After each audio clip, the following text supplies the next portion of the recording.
Hello students, I hope you all had a lovely weekend and celebrated your Bakrid and Raksha Bandhan celebration with your loved ones and family members with safety and enthusiasm.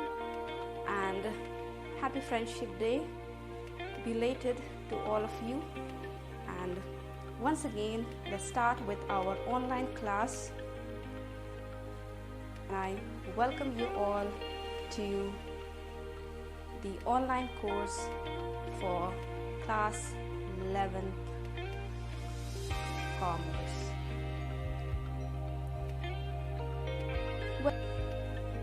Well students, we're still continuing with Unit 2 titled Nature and Objectives of Business.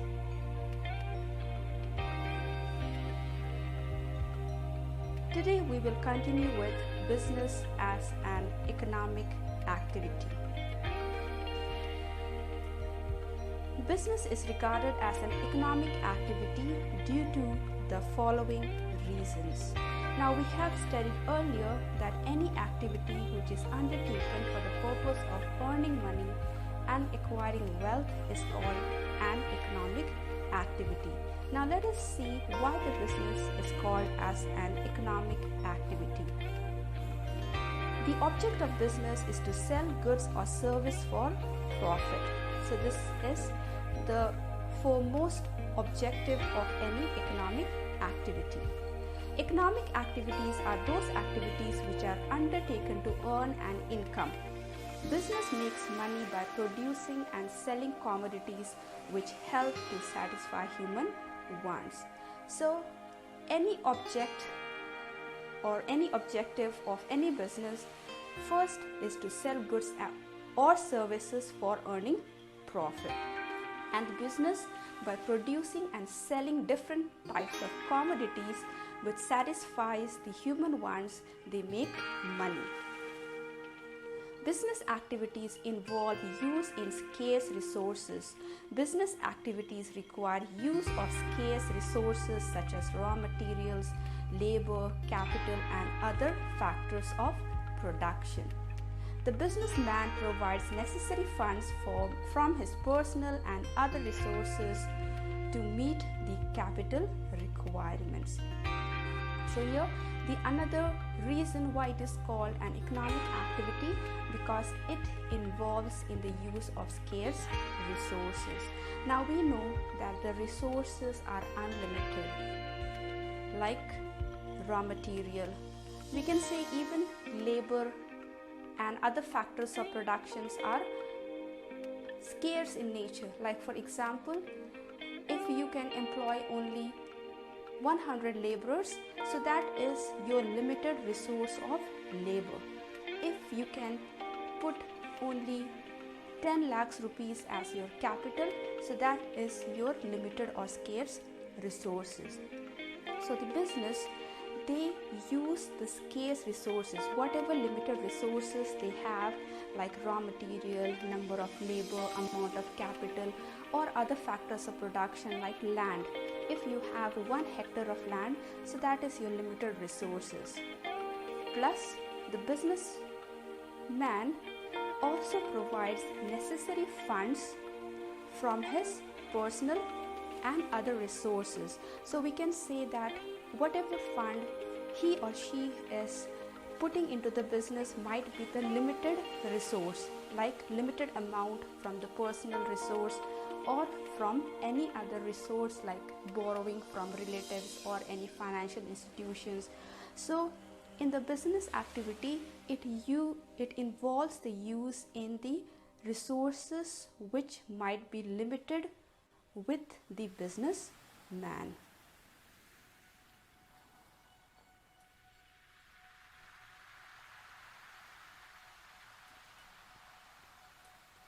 Business activities satisfy needs of public and of businessman.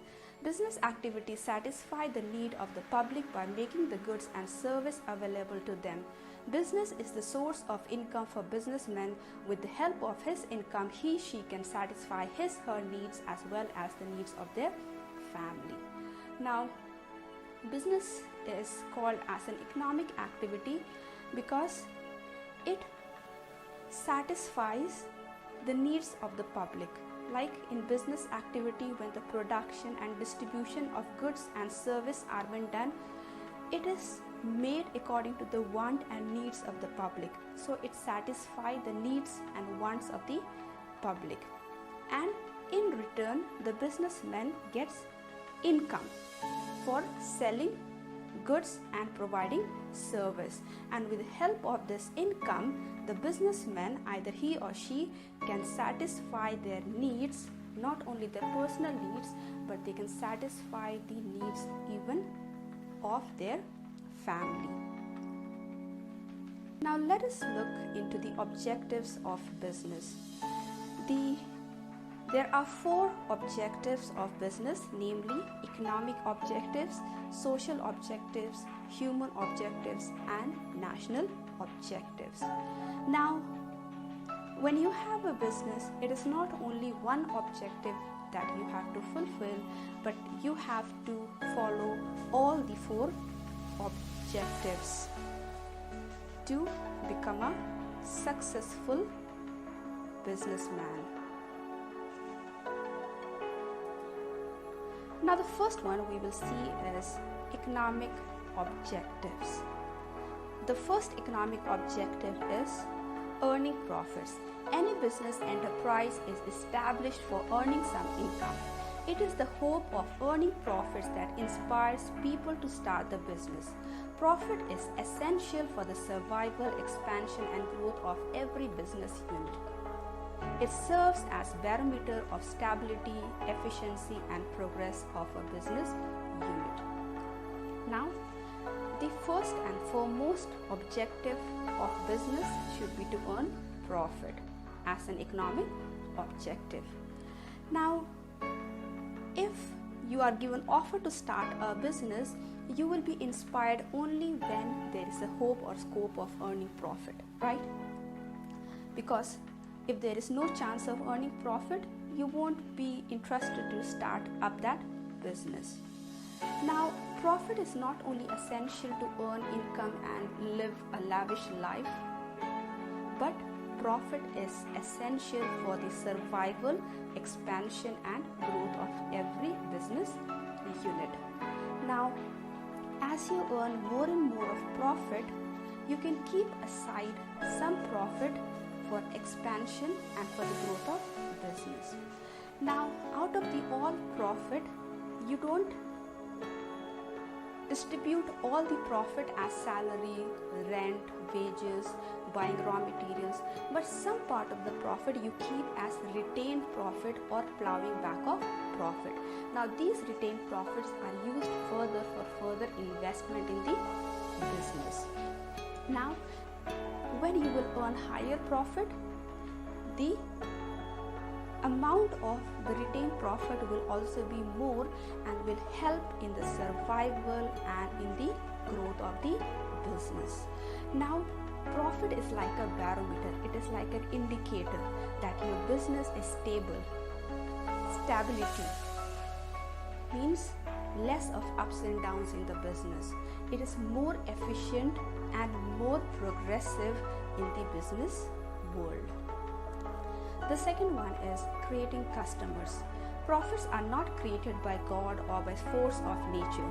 They arise from the businessman's effort to satisfy the needs and wants of customers. A businessman can earn profits only when there are enough customers to buy and pay for his goods and services. Business creates customers through advertising and salesmanship. Now, the second economic objective is to create customers. Now, customers will not be created automatically by God or will come to you. It will happen only when you try to attract the customers. And how can you attract the customers? By making such goods and supplying such goods to the customer which is satisfying their needs and wants. So a businessman can earn profit only when they have enough customers who buy their goods and even pay for the goods and services. So the business creates customer through advertising and salesmanship. Now, advertising can be a persuading concept, which means that before the product is out in the market, through the advertising, the business sets the commodity or goods in the minds of the customers. Like before the example, like you have new launch of bike, car or mobile phone, and before they launch it in the market, they advertise it, pre-book, they advertise it. And so through this advertising, they create customers. The businessmen, through their efforts of making attractive advertising, they try to capture the customers or attract the customers to buy the goods and pay for the goods and services. And even salesmanship, like the door-to-door salesmanship, or you have learned the quality of the salesman. They are they know how to present the goods to the customers, and they have knowledge about the goods. And so through this salesmanship, and even after the sales service, like for electronic goods or vehicles, by providing after the sales service, they can create the customers. Not only they can create new customers, but they can even keep the existing or the old customers. Third is innovations. Business is an organ of dynamism and change. The business in these days of competition can be successful only when it creates new design, better machines, improved techniques, new varieties, etc. The efforts are made in perfecting the products, minimizing the cost, and maximizing benefits to the customers. Business firms invest money, time, and effort in research and development to introduce innovations. Innovations, in simple word, means new ideas. So a business cannot be something which is running with an old stagnant idea. Every businessman should be enthusiastic in creating new ideas. They should be every time thinking about the new ideas. So business means change. The business in these days of competition is successful only when you have new invention or new innovation with new design, with adoption of better machineries which can produce more goods in less time, new variety of goods, like one product with variety of goods. Like for example, you have let us say washing powder, one product, but you have varieties. You have some hand wash, then you have top loaded, you have front loaded, you have for a heavy soil, you have for light wash, you have for silk clothes, you have for cotton clothes. So innovations is creating new ideas.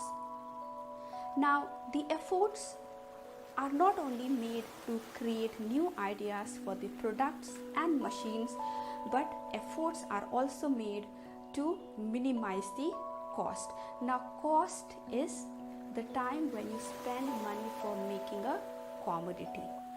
Like for example, making a pen, the cost, let us say, is coming to 2 rupees per pen, and you're selling it for 5 rupees. So your profit is coming to 3 rupees, right? So now if you are able to reduce your cost, minimize your cost and reduce your cost to 1 rupee 50 paisa, and you're selling your pen at 5 rupees, so you're earning a extra profit of 50 paisa. Not only you have to think about minimizing the cost in innovative idea, but also think of maximizing the benefits to the customers. How can you give maximum benefit to the customers? How will they be more satisfied with your product? The business firm invests money, time and efforts in research and development (R&D) to introduce innovations. So it is a special department called as research and development department, where the businessmen, they invest money and time to create new innovative ideas for the product, for use of innovative machines, and how to reduce the cost and give maximum benefit to the customers.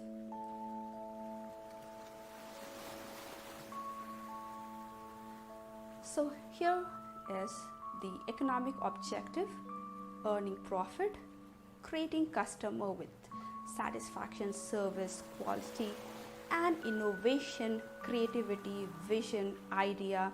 So these are the economic objectives of business. Now let us look into the social objectives. As we have gone through the economic objective of business is earning profit, creating customer, and having innovative idea. Now the social objective is, we know that business does not exist in vacuum, which means there is not only the business unit there and no one is around. It is surrounded by the society, and so the business needs the support of the society for growth and survival of the business. And it is very important that every business should show social responsibility towards the society. Now let us see one by one what are the social objectives. First one, supplying desired goods at reasonable prices. Business is expected to supply goods and services required by the society. The goods and services should be of good quality and supplied at a reasonable price. It should be also the social obligation of business to avoid from malpractices like hoarding, black marketing, etc. Now the first social objective is supplying desired goods at reasonable prices. We know that the same society which surrounds the business is the customer, and so the business is expected to supply not only good quality goods but also at reasonable price, and it should also be responsible to avoid from malpractices.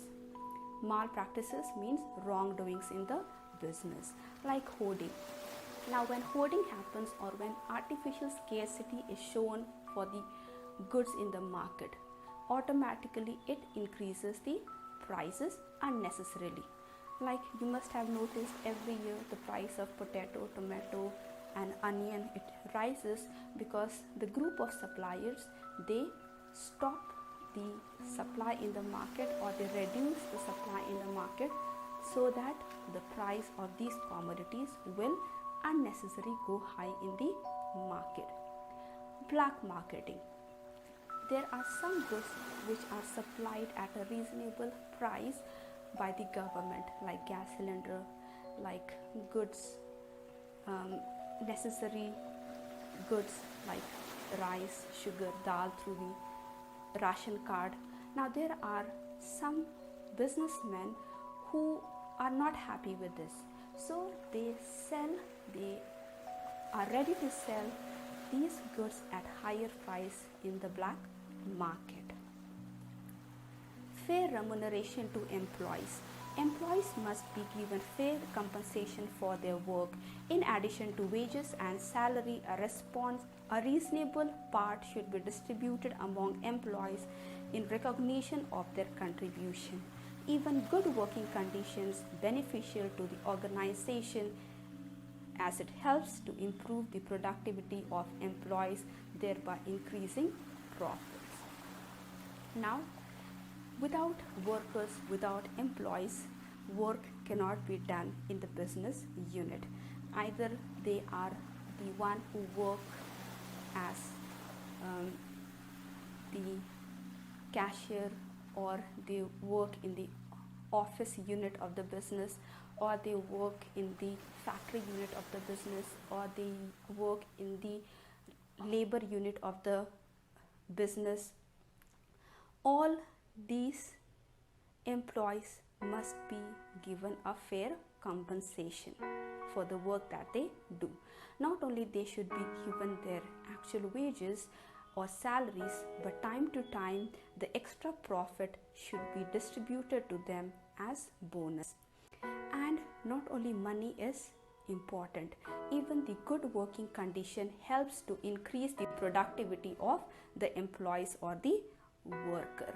Now, the worker spends half of the day, 10-12 hours, more than 8 hours in the factory or in the business unit, and so the place where they work should be good enough for them to spend time, and it should be a better working condition so that they will be able to have more interest towards work and increase the productivity, which will even increase the profit of the business. Third, we have employment generation. Business should provide opportunities for gainful employment to members of the society. In a country like India, unemployment has become a serious problem.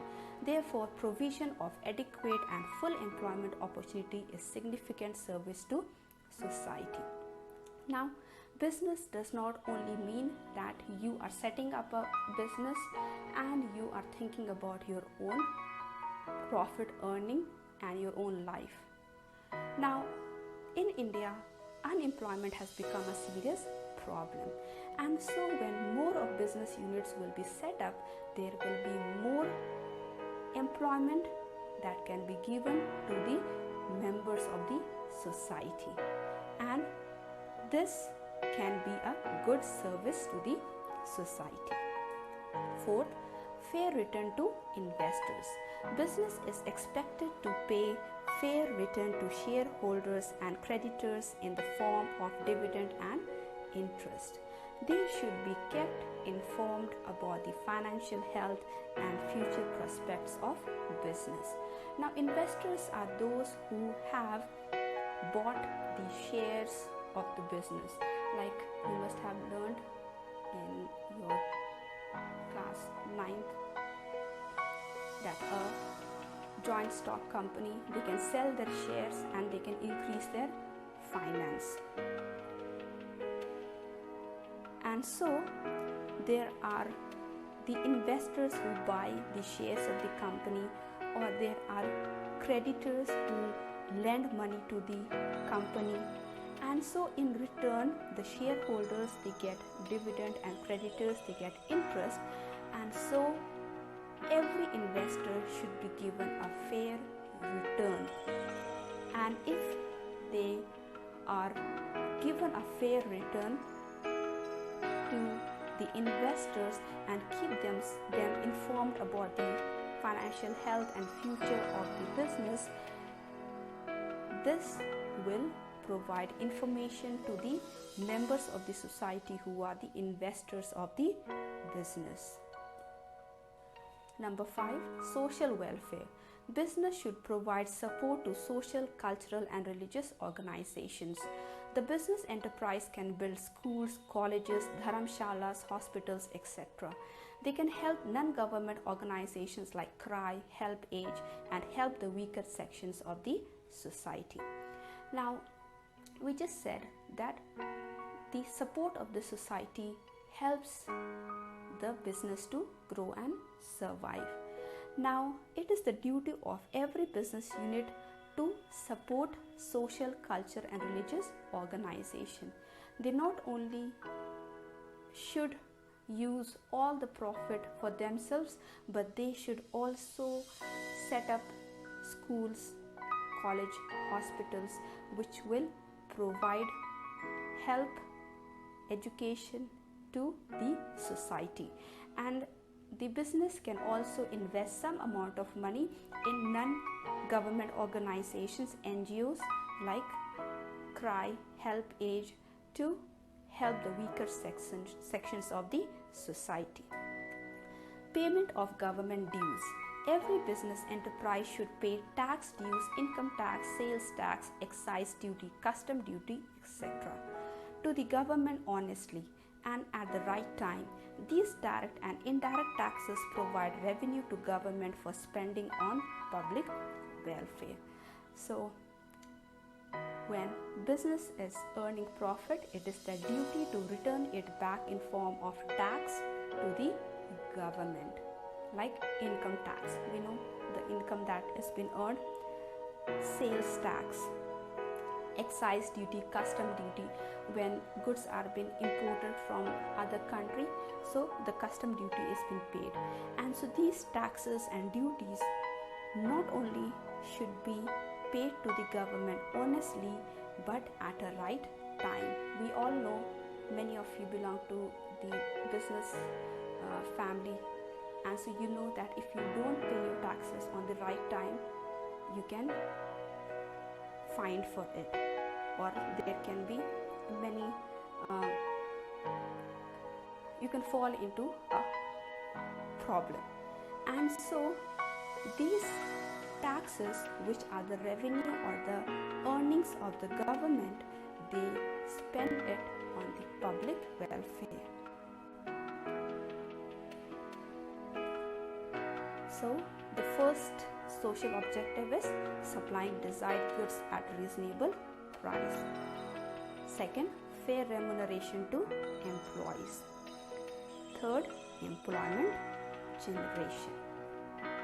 Fourth, fair return to investors. Fifth, social welfare. And sixth, payment of government dues.